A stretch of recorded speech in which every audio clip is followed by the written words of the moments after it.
या महाशयाचं नाव आहे राजेश हिंगणकर, महावितरणच्या मावळ विभागाचा सहाय्यक अभियंता।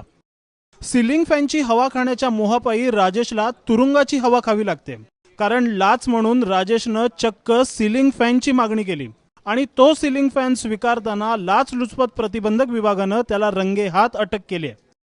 पुणे जिल्ह्याच्या या मावळ महावितरण विभागात सहाय्यक अभियंता राजेश हिंगणकर यांच्यासह 5 ते 6 कर्मचारी काम करतात।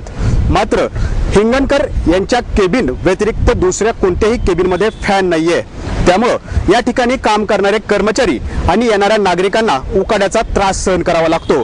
त्यासाठी या केबिनमध्ये फॅन बसवणं गरजेचं होतं।